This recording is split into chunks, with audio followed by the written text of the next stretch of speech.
Hi hello అండి, welcome back to మహా cake world. మీరందరూ ఎలా ఉన్నారు? నేనైతే బాగున్నాను, మీరు కూడా బాగున్నారనుకుంటున్నాను. ఈరోజు అయితే నేను మీకు ఒక కొత్త రెసిపీతో అయితే మీ ముందుకు వచ్చాను. ఈరోజు నేనైతే బ్రౌనీ చేశాను. దీన్ని ఫడ్గీ బ్రౌనీ అనేసి అంటారు. దీన్ని మీకు ఎలా చేశాను అనేది మీకు క్లియర్గా చూపించడానికి అయితే ఈ వీడియో తీస్తున్నాను. సో ఇలా ఉంటుంది, చూసారా ఎంత బాగా వచ్చిందో. దీన్ని ఎలా తయారు చేయాలో ఇప్పుడు నేను మీకు చూపిద్దాం అనుకుంటున్నాను. సో ముందుగా మనమైతే నేను ఇక్కడ డార్క్ కాంపౌండ్ తీసుకుంటున్నాను. ఇది వచ్చేసి మనకి 75 గ్రామ్స్ తీసుకోవాలి. ఎగ్జాక్ట్గా 75 గ్రామ్స్ డార్క్ కాంపౌండ్ని ఇలా తురుముకోవాలి, చిన్న చిన్న పీసెస్ లాగా. ఇలా చిన్న చిన్న పీసెస్ లాగా అయితే తురుముకోవాలి. వాటిని ఇలా బౌల్లోకి వేసుకొని అదే బౌల్లో బటర్ అయితే తీసుకోవాలి. 75 గ్రామ్స్ డార్క్ చాక్లెట్ యూజ్ చేస్తే మనము దానికి 50 గ్రామ్స్ వచ్చేసి బటర్ యూజ్ చేయాలండి. 50 గ్రామ్స్ బటర్ తీసుకొని, మనకి బటర్ అనేది ఎప్పుడైనా కూడా రూమ్ టెంపరేచర్లోనే ఉండాలండి, చల్లగా ఉండకూడదు, గడ్డగట్టి ఉండకూడదు, రూమ్ టెంపరేచర్లోనే ఉండాలి.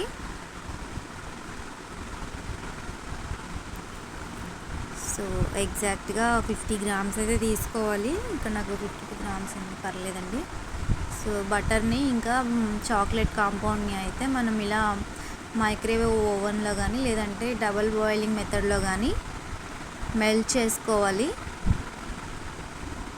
సో ఇలా మొత్తం గడ్డలేమి లేకుండా మొత్తం నీట్గా మెల్ట్ చేసుకోవాలి, మొత్తం కరిగిపోవాలన్నమాట. సో మనం ఇలా మైక్రోవేవ్లో అయితే మనము దీన్ని ఇలా చేసేటప్పుడు ఎక్కువసేపు అయితే ఉంచకూడదు. ఒక 10 సెకండ్స్ అలా పెట్టేసి తీసి మళ్ళీ మిక్స్ చేస్తూ ఉండాలి. అలా 10 సెకండ్స్కి ఒకసారి తీస్తూ ఉండాలి, లేదంటే అడుగంతా మాడిపోతుంది. కంటిన్యూగా అలాగే ఉంచేయకూడదు మైక్రోవేవ్లో పెట్టేసి. సో అలా తీస్తూ అలా కలుపుతూ మళ్ళీ కొంచెం ఒక 10 సెకండ్స్ అలా పెట్టాలి.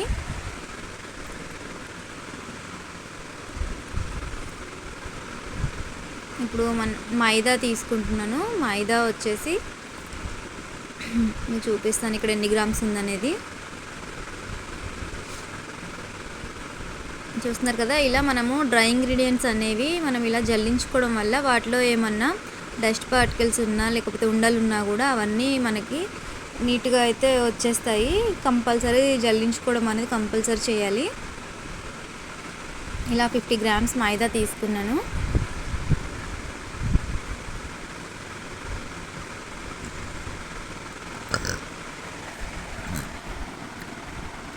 బేకింగ్ పౌడర్ అండి, నేను వీకీ ఫీల్డ్ నుండి బేకింగ్ పౌడర్ అయితే యూజ్ చేస్తాను.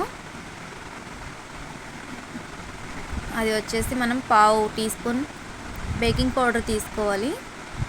బేకింగ్ పౌడర్ని కూడా జల్లించుకోవాలి. డ్రై ఇంగ్రీడియంట్స్ ఏవైనా కూడా మనం కంపల్సరీ అయితే జల్లించి పెట్టుకోవాలి. ఇప్పుడు దీంట్లోకి కోకో పౌడర్ తీసుకుంటున్నాను. కోకో పౌడర్ అయితే మనం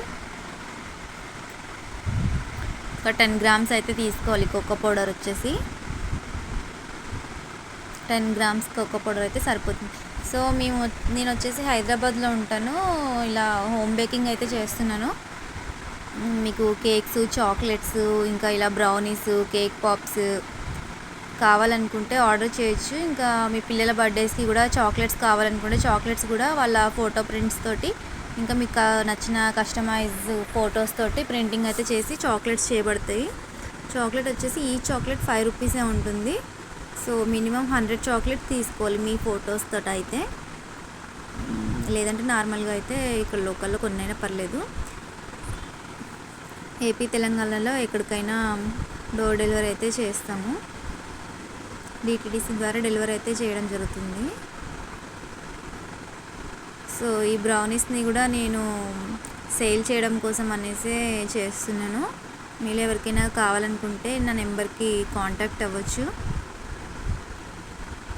సో ఇవి హోమ్ మేడ్వి కావడం వల్ల మనకి కొంచెం హెల్దీ అనేది ఉంటుంది. పైగా మీరు అడిగినప్పుడే నేను ఇవి ప్రిపేర్ చేసి ఇస్తాను కాబట్టి ఫ్రెష్గా కూడా ఉంటాయి. క్వాలిటీ అండ్ క్వాంటిటీలో అయితే కాంప్రమైజ్ అయ్యేదే లేదండి. అన్ని ప్రీమియం క్వాలిటీవే తీసుకొచ్చి చేయడం జరుగుతుంది.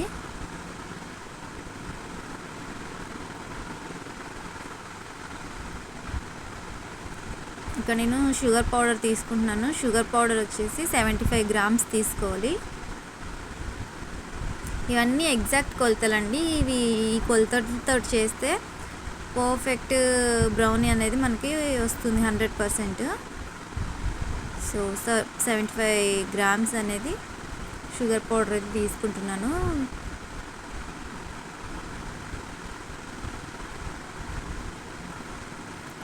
సో ఇందాక మెల్ట్ చేశాను కదా చాక్లెట్ అను బటరు, అదైతే మనకి ఇలా ఒక బౌల్లోకి అయితే తీసుకోవాలి. అది చల్లారిపోవాలి పూర్తిగా.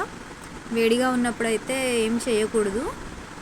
వేడిగా ఉన్నప్పుడు దాంట్లో ఎగ్ వేయడం వల్ల అది మొత్తం స్ట్రక్చర్ అనేది పాడవుతుంది. సో మనం ఇందాక మెల్ట్ చేసిన ఇది అయితే మొత్తం ఒక చల్లారిపోయి రూమ్ టెంపరేచర్కి అయితే వచ్చేసేయాలి.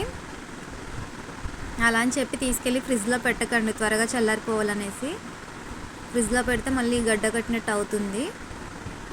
సో ఇలా 1 ఎగ్ అయితే తీసుకుంటున్నాను. ఇలా నీట్గా బ్రేక్ చేసేసి ఇలా మీకు ఇలా వేసేటప్పుడు అయితే ఎగ్స్ని బ్రేక్ చేసేటప్పుడు ఎప్పుడైనా దాంట్లో అవి ఏమంటారు పొట్టు ఉంటుంది కదా, అవి పడకుండా అయితే చూసుకోండి. అవి కొంతమంది అవి పడిపోతే అలాగే తీసేయకుండా మిక్స్ చేసేస్తూ ఉంటారు. అదే తీసేసేయాలి. నేనైతే పడకుండానే వేస్తానండి. సో ఇలా బాగా బీట్ చేసుకోవాలన్నమాట. దీనికి మనకి బీటర్ తోటి అయితే పని లేదు. విస్కర్ తోటి ఇలా చక్కగా బీట్ చేసేసుకుంటే సరిపోతుంది.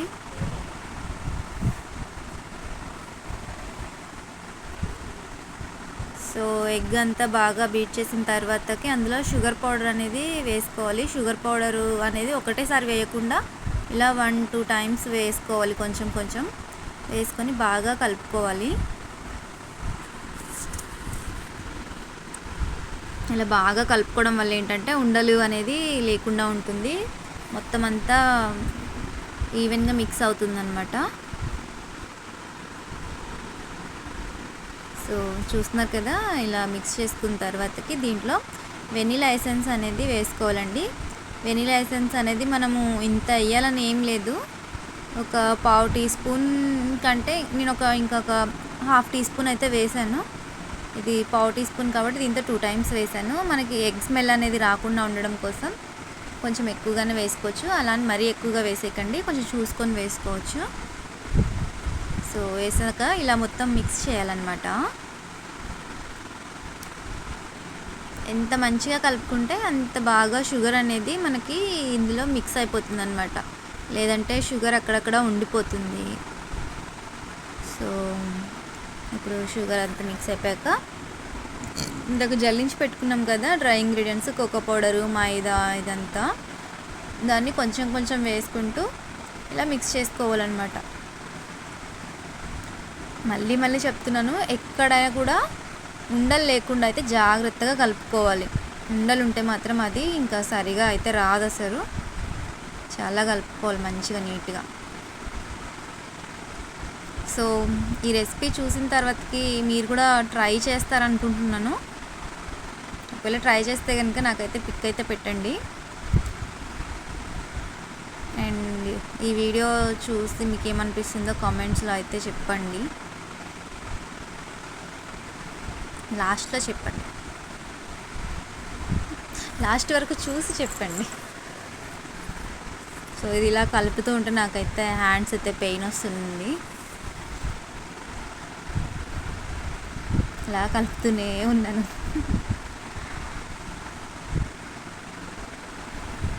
సో నేను దాన్ని అయితే ఇలా ఒక టిన్లోకి అయితే, నా దగ్గర స్క్వేర్ షేప్లో ఉండే టిన్ అయితే లేదండి. సో నేను ఇలా రౌండ్ టిన్లోనే వేసుకున్నాను. స్క్వేర్ షేప్లో ఉంటే ఇంకా కొంచెం బాగా వస్తుంది కటింగ్కి. అది అలా పెట్టేసిన తర్వాత 30 మినిట్స్ అయితే సెట్ చేశాను. 30 మినిట్స్ సెట్ చేసిన తర్వాతకి మనకి 30 మినిట్స్ తర్వాతకి ఇలా బేక్ అయిపోయింది. చూద్దాం ఇది ఇప్పుడు ఎలా పర్ఫెక్ట్గా ఉందా లేదనేది. సో ఇలా ఒక టూత్ పిక్ తోటి అయితే మనము దాంట్లో పిన్ చేస్తే పిన్ కతుక్కోకుండా ఉంటే, టూత్ పిక్ కతుక్కోకుండా ఉంటే మనకు పర్ఫెక్ట్గా బేక్ అయినట్టండి ఏ కేక్ అయినా. సో చూసారా ఎంత ఈజీగా అన్మోల్డ్ అయిపోయిందో. బటర్ పేపర్ వేయడం వల్ల మనకి ఇలా ఈజీగా అన్మోల్డ్ అవుతుంది. బటర్ పేపర్ అనేది మొత్తం బౌల్కి అంతా పట్టేలాగా వేయాలి, గిన్నెకి, టిన్కి. సో చూసారా ఎంత పర్ఫెక్ట్గా బేక్ అయిందో. చాలా బాగుంటుందండి ఇది. టేస్ట్ అయితే చాలా పర్ఫెక్ట్గా వచ్చింది. సో దీన్ని నేను ఇలా స్లైసెస్ లాగా కట్ చేస్తున్నాను. దీన్ని కట్ చేస్తున్నప్పుడు నాకు పిజ్జా గుర్తొచ్చింది. పిజ్జా స్లైసెస్ ఇలాగే కట్ చేస్తాను కదా అనేసి ఈరోజు నేను పిజ్జా చేద్దాం అనుకున్నాను. కాకపోతే నేను ఈస్ట్ అన్నీ తీసుకొచ్చుకున్నాను. బట్ చీజ్ అయితే నాకు ఎక్కడ దొరకలేదండి. ఎక్కడ మొత్తం అన్నీ తిరిగాను, అయినా నాకు దొరకలేదు. మా హస్బెండ్కి కూడా చెప్పాను, ఆయన కూడా అన్ని షాప్స్లో ట్రై చేశారు, ఎక్కడ దొరకలేదు. ఇంకా ఆన్లైన్లో పెట్టుకుందామంటేనేమో డెలివరీ ఛార్జెస్ పడుతున్నాయి. ఫ్రీ డెలివరీ కావాలంటే మినిమం ఎక్కువ క్వాంటిటీలో తీసుకోవాలనేసి అయితే ఉంది. సో ఎందుకులే ఇప్పుడు, రేపు తీసుకుందాంలే అనుకొని ఇంకా ఊరుకున్నాను. ఇది అయితే చేశాను. సో చూసారా ఎలా వచ్చిందో, చూడు ఎంత సాఫ్ట్గా ఉందో. అసలు లోపల కూడా స్ట్రక్చర్ చూడండి అసలు ఎంత పర్ఫెక్ట్గా వచ్చిందో. మీరు కూడా ట్రై చేస్తారా ఈ వీడియో చూసి? ట్రై చేస్తే కనుక నాకైతే ఫొటోస్, వీడియోస్ కానీ ఏదైనా పెట్టండి. అలాగే మీకు ఈ వీడియో ఎలా అనిపించిందో కామెంట్ చేసి అయితే చెప్పండి. మీకు బ్రౌనీస్ ఆర్డర్ కావాలంటే నాకు